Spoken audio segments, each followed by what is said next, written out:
Schemas are an interconnected network of knowledge based on our previous learning and experiences. Schemas enable individuals to make a link between new knowledge and pre-existing knowledge.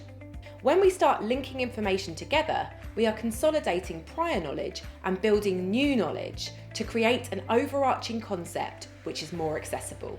Over time, these connections can grow to form a complex web of ideas and knowledge about a topic. So let's look at a specific example. Let's say the extent of a young person's knowledge about an egg is that they come from chickens. But then they learn that snakes also lay eggs. As their knowledge of different types and groups of animals increases, they realise that numerous birds and reptiles lay eggs, not just chickens and snakes, but also ostriches and, back in the day, dinosaurs as well. This taps into their previous knowledge of dinosaurs, which includes information about T-Rex, Stegosaurus, and Diplodocus.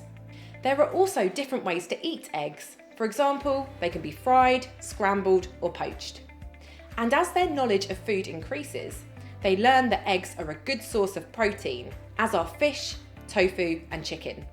So what starts off at the beginning as a single idea builds over time as their knowledge increases. They see how things are interlinked and connected, which is what we mean by the term schema. Hello and welcome to our course on developing schema and bodies of knowledge. I'm Bradley Bush. I'm Sarah Cottinghatt. I am Rebecca Lohman. We believe that if educators have a good understanding of how students develop knowledge and make connections between what they know, it can really help accelerate their learning.